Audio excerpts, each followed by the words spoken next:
عالم برزخ میں جب وہ عالم دین نے اپنے والد سے پوچھا کہ وہاں پر عذاب کیسا ہے، عالم برزخ میں عذاب کیسا ہے، ان کا میں مثال دے سکتا ہوں عالم برزخ کی، میں تمہیں سمجھا سکتا ہوں ایگزیکٹلی.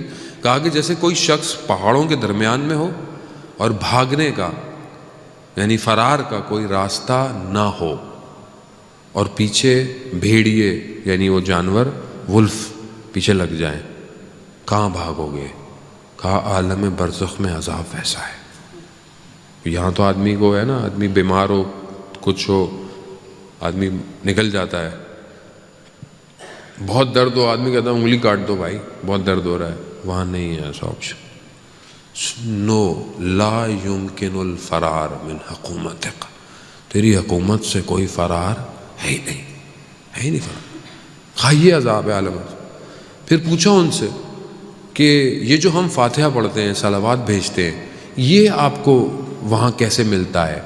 تو کہا کہ جیسے ایک بند کمرہ ہو جس میں دھواں ہو، جیسے جکوزی سوانا دھواں ہی دھواں ہے، سانس نہیں آ رہی ہے. کہا ایک کھڑکی ایک ونڈو کھل جائے اور اس میں سے تازہ ہوا کا جھونکا آئے. کہا تمہارا کسی چیز کا مردے کے لیے بھیجنا ویسے ہی ہے، اپنے سب مرومین کے لیے ایک صلوات بھیج دیں. اللہم صلی علی محمد. انشاءاللہ آپ کے صلوات سے ان سب کے قبروں کے اندر ایک کھڑکی کھلی ہوگی جس سے یہ صلوات ان تک پہنچتی ہے.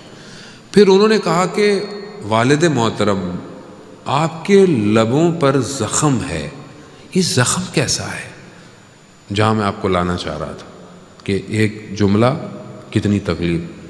تو وہ کہتے ہیں کہ بیٹا میں آپ کی والدہ کو غلط لفظ سے پھکارتا تھا جس سے ان کو تکلیف ہوتی تھی لیکن وہ کچھ کہتی نہیں تھی. یہ اس کا عذاب ہے عالم برزخ میں. تو کہا بابا میں آپ کے لیے کچھ کر سکتا ہوں. کہا جا کر اپنی والدہ سے کہو کہ مجھے معاف کر دے. وہ معاف نہیں کریں گی تو یہ قیامت تک یہ زخم باقی رہیں گے. تو وہ اپنی والدہ کے پاس آئے، انہوں نے کہا کہ ایسا ایسا ہے. انہوں نے کہا ہاں وہ مجھے کچھ ایسے لفظ سے پکارتے تھے میں کچھ کہہ نہیں سکتی تھی لیکن مجھے تکلیف ہوتی تھی. صرف کسی کو غلط نام سے پکارنا ہمارے لیے تو مذاق ہوتا ہے نا، بعض اوقات ہم کہتے ہیں وہ چھوٹے موٹے پتہ نہیں کیا کیا کہتے ہیں، یہ ایسا ہے، وہ تو مذاق میں ہنس رہے ہوتے ہیں بیٹھے ہوئے، لیکن اس کے اندر بعض اوقات کسی کو نہیں ہوتا. بعض اوقات گیدرنگ میں 4 دوست ہیں تو ایک کو ہمیشہ اٹیک کرتے رہتے ہیں بیٹھ کے، یا فیملی میں کوئی ہے بہن بھائی ہیں کسی کو ہم کسی کو مذاق سے اس کو، لیکن اس کو اندر تکلیف ہوتی ہے. اگر اس کو وہ تکلیف ہو رہی ہے عالم برزخ میں ہمارے لیے عذاب ہے.